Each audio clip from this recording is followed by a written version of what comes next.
Naomba msinichoke wa Tanzania kwa ujumbe wangu, na nitathibitisha hiki ambacho nitaenda kukiongea, na ninatamani ujumbe huu uwafikie viongozi wote wa Tanzania, kuanzia ngazi ya rais hadi chini, lakini pia na hata wale ambao wamewahi kuwa viongozi ila sasa hivi wako kwenye uongozi, lakini pia na viongozi wa dini na Watanzania kwa ujumla, ila hasa kuanzia ngazi ya viongozi. Na mimi naamini katika Mungu, kwa nitaomba kwa sekunde chache, baadaye nitaendelea na ujumbe wangu. Mungu uliye hai, wewe peke yako unaweza. Ninaomba kutanguliwa na wewe. Roho Mtakatifu, karibu ndani yangu.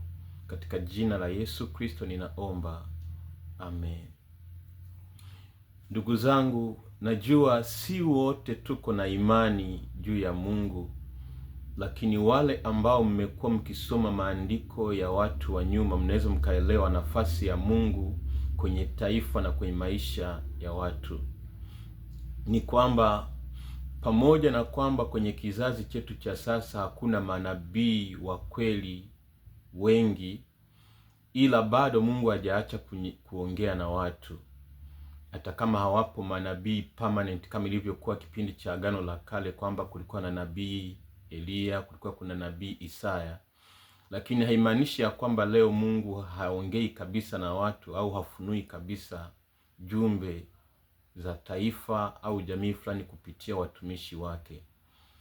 Ninaomba nianze kwa kusema kwamba mnaona kile ambacho kinaendelea Nigeria, ambapo watu wanauawa.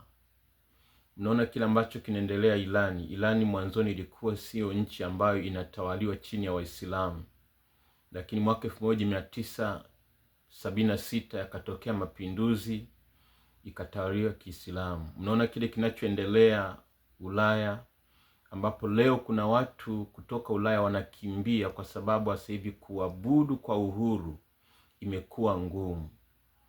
Haya, mnaona kile kinachoendelea Marekani, wanatumia nguvu kubwa kwa sababu baadaye imeanza kuonekana kuna ajenda ambayo inalenga kuleta Uislamu kwa nguvu duniani, na hicho ndicho kimemfanya Rais Trump awe serious, maana wameanza kuintroduce sheria. Unaona haya, kuna sehemu mbalimbali, hata ukirejea historia, kuna maeneo mbalimbali ambayo Uislamu uliingizwa kwa nguvu. Hakuna anayechukia Uislamu, hakuna anayechukia dini ya mwenzake, ila pale linapokuja jambo la kulazimishwa kuabudu bila hiari, mtu ataniambia ni mwabudu Mungu wake, lakini anipe uhuru wa kuchagua. Sasa kuna mambo ambayo yanaendelea kwenye taifa la Tanzania, ila kama Mungu hajakufunulia huwezi ukaelewa. Lakini naomba kurejea ile ndoto ambayo niliota kwamba tunavamiwa na Waarabu. Unaona, leo Waarabu, kipindi hicho ilikuwa ni wakati ambapo ndo mkataba wa ile DP World inaanza. Kwa nilijua kwamba labda huo ugomvi utaleta labda chochote, lakini ninachokiona sasa hivi ni dhahiri ya ile ndoto ambayo ilionekana. Lakini kukabidhiwa Waarabu bandari ya Tanga, bandari ya Dar es Salaam, maziwa pia sio issue, lakini ndani yangu napata ile hofu ya kile nilichoonyeshwa na kile kinachoendelea duniani. Ukiangalia leo Tanganyika, watu wa Tanzania bara hawana uhuru, hawana nafasi ya kufanya chochote Zanzibar, lakini Wazanzibari wana uhuru wa kufanya chochote Tanganyika, Tanzania bara. Lakini rasilimali sio kitu kwa upande wangu kwa habari ya Mungu, hata ukisoma mambo ya Mungu, lakini uhuru wa kuabudu ndo maisha yetu ya baadaye. Kwa kuna viongozi wengi sana ambao ni Wakristo, mpo kwenye serikali, najua hamwezi mkaelewa kwa urahisi ni kitu gani kiko nyuma ya kile kinachoendelea Tanzania. Lakini niseme tu kwamba Mimi nikirejea maisha yangu, angalia kwenye historia ya watumishi mbalimbali, ni wachache ambao wamewahi kutokewa na maono waziwazi. Lakini mimi nilitokewa na maono waziwazi mwaka 1998. Nilikuwa nimemaliza kuangalia picha sinema ya Mkanda wa Yesu. Baada ya miezi kama mitatu hivi, nikatokewa na yule Yesu niliyemuona kwenye ile Mkanda wa Yesu. Ilikuwa ni upande wa mashariki, usiku wa saa 2, ambapo mawingu yakafunguka, akatokea mbele yangu, akanyoshea mkono. Lakini kipindi hicho nilikuwa sielewi sana, maana nilikuwa na miaka tu kama 7 hivi. Lakini sasa imekuja baada ile 2020 kusikia kuota ndoto ya kwamba inaniita tena kwenye utumishi. Ingawa hiyo sauti ilikuwa imeanza muda mrefu, ikabidi nimtii Mungu. Na hapo ndipo nikawa naanza kuota ndoto na zinatimia. Kwa hiyo ninaamini kabisa hii ndoto kwa habari ya kwamba tumevamiwa na Waarabu na wanatupiga risasi, najua haijatimia, lakini haya yaliyotokea tarehe 29 mwezi wa 10 2025 imekuwa ni alarm kwangu kunikumbusha ile ndoto. Na ninaogopa kubeza, kwa sababu kama Mungu aliniotesha ndoto ya kuja Marekani 2024 na imetimia. Aliniotesha ndoto ya kuonana na Reinhard Bonnke, huduma Reinhard Bonnke, na imetimia. Haya, 2024 nikiwa na miaka 2 kwenye ndoa, naelekea 3 bila mtoto, Mungu akaonyesha kwamba atanipa mtoto wa kiume. Mke wangu sasa hivi amebakiza muda mfupi tu kujifungua, na ilikuja kutimia, na najua itatimia. Hatujapima bado, ila naamini atakuwa mtoto wa kiume. Kwa hiyo kuna mambo ambayo nikiangalia haya, kule kuvamiwa kwa Askofu Gwajima niliota kabla hilo tukio sijaliona, na kulipokucha nikaona mtandaoni. Kwa hayo yanathibitisha kwamba kila ambacho pia alinionyesha ni Mungu kwa ndoto ile tarehe 24 mwezi wa 8 2023 ni dalili ya kwenda kutimia. Sasa swali langu ni hili. Sina nia mbaya, lakini tunajua ubaguzi walio nao Waarabu, hii haiwezi kupingika.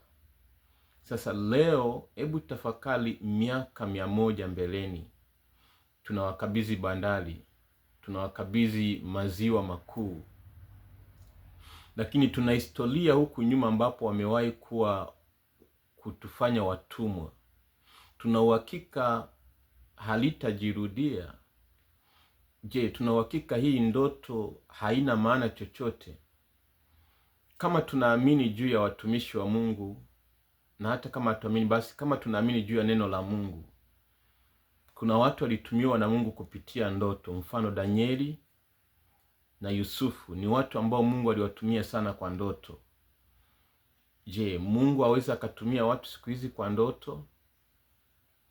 Lakini hata kama mtu asipoamini ndoto, namna ambavyo niliona yale maono mwaka 1998 inaonyesha kuna kitu ambacho Mungu alikuwa ananiitia kwenye utumishi. Haya, nikiwa Morogoro, Dutumi, namna ambavyo Mungu alianza kunitumia kwa miujiza, wagonjwa wakapona, waliopoza wakapona, ni ishara kwamba Mungu yupo. Sasa naomba tu nihitimishe kwa kwamba kama leo Rais Samia Suluhu Hassan kupitia kauli yake ambayo sio ya wazi ilileta mauaji kwa Watanzania wenzake, hata kama yeye sio Mtanzania bara, lakini ni Mtanzania mwenzetu. Vipi kwa mtu ambaye ni mgeni tu, ambaye hana damu na nyie, hana uhusiano na nyie, na bado pia ana misingi ya ubaguzi wa rangi? Tutakuwa salama? Wakati huo vijana wengi wamesoma, lakini wanatafuta ajira, hawana ajira, wanaishi kwa uhakika tu wa chakula, lakini tunapata rasilimali za kuzigawa tu bila shida. Lakini pamoja na hayo ni uhuru wa kuabudu ambao mataifa sasa, hata Ulaya, wameanza sasa kuamka usingizini na kuona kwamba kumbe tulikuwa tunawapokea watu tukijua tunafanya nao biashara, tukijua tunawasaidia maisha kwa sababu ya vita vinavyoendelea nchini kwao, lakini kumbe ni watu wenye ajenda zao. Leo mataifa ya Ulaya yameanza kuamka na kuanza kuweka sheria. Kuna nchi nimeona imefunga misikiti kwa sababu waliwakaribisha kwa upendo, wakiamini ya kwamba kutakuwa na uhuru wa kuabudu, lakini leo wanalazimishwa kuingizwa kwa sheria law. Kadhalika kila ambacho mnakiona kwa mataifa mengine wanapambana kukiondoa, ingawa walikiingiza kwa uhuru wao wakijua ni amani, ndicho ambacho kitakuja kulipata taifa la Tanzania. Leo Marekani wana nguvu ya kusimama na kupinga kuzuiwa kwa uhuru wa kuabudu, kwa sababu wana nguvu ya dola, wana nguvu ya jeshi. Lakini sisi wa Tanzania tusipopinga leo, tusipoamka leo, tunaweza tukawa na hali mbaya. Kwa hiyo ni wito wangu, kuna viongozi mko serikalini, mnaweza mkaona tu ni habari ya kuwa kiongozi, ni habari ya chama fulani kutawala, ni sawa, lakini pale ambapo Mungu anakuwa amefunua kitu, tuwe wepesi kusikia, tuwe wepesi kuelewa, tusije tukalia machozi. Kwa hiyo wito wangu sasa, kila mmoja kwa nafasi yake afanye, lakini nawaita watumishi wa Mungu, huu ni wakati ambapo hatuwezi tukapambana na hiki kitu kwa hivi tu, bali kwa kumuita Mungu. Ninawaalika kwenye maombi ya Ijumaa. Kila Ijumaa tuwe na maombi ya mkesha, kila mmoja na kanisa lake, iwe ni special maombi ya mkesha.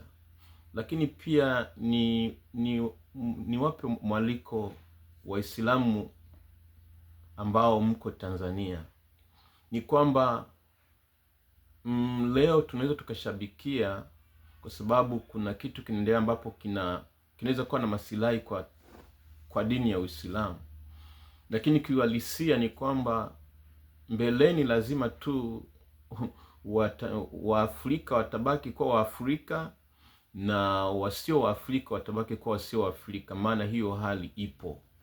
Kuna watu ambao ubaguzi uko damuni mwao. Kwa hiyo ni wito wangu ya kwamba yale tunayoyaona Nigeria, ambapo sio tu ubaguzi wa kuabudu, bali watu wanauawa kwa sababu wanalazimishwa kuabudu, tusije tukakiona Tanzania. Kwa hiyo ni wakati wa kusimama, kila kanisa liwe na maombi ya mkesha kuabudu, kumuita Mungu, lakini pia tujitoe kuifanya kazi ya Mungu. Hii itasaidia kuondoa hiyo roho. Ethiopia ni nchi pekee ambayo ilizuia ukoloni, haikutawaliwa, kwa sababu sio tu kwamba walishinda kwa sababu walikuwa na silaha kubwa, bali huyo Menelik alikuwa Mkristo, alimtanguliza pia Mungu. Na ndio maana wale wa Italy ambao aliwateka mateka, alikuja kuwaachia huru, akasema hii ni ishara ya imani yangu kwa Kristo ambaye alikuwa amefundisha kuwasamehe maadui zetu, kwa akawachia huru wafungwa wa Kiitali. Kwa hiyo hakushinda tu kwa sababu alikuwa na silaha, bali kwa sababu pia aliwaamsha watu kumuita Mungu ili wasitawaliwe na wakoloni. Kuna sisi tusidhalau. Askofu Gwajima, mimi ni mdogo kwako, lakini ujumbe wangu uendelee kutafakari pia. Askofu Kabigumila, kadhalika nafasi yako ya maombi na watumishi mbalimbali. Maaskofu ambao mnajitahidi kutuma jumbe ni vizuri, lakini ujumbe unaoenda kwa wananchi na hauendi kwa Mungu hauwezi kuleta mabadiliko. Tunaweza tukawa na jumbe nzuri zinazogusa watu, zinazogusa wananchi, lakini kama hatujasimama kwa nafasi yetu kumuita Mungu, matokeo yake yatakuwa ni madogo sana. Kwa hiyo mimi wito wangu tulie na Mungu. Ni zaidi ya kile tunachokiona sasa. Naamini mmekuwa mkisikia watu mbalimbali wanavyoonyeshwa.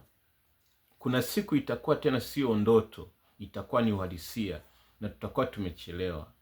Mtu yote akirejea ujumbe wangu wa tarehe 1 mwezi wa 10 2025, nilisema kwamba kuna option ya kwenda kumwaga damu au kutomwaga damu.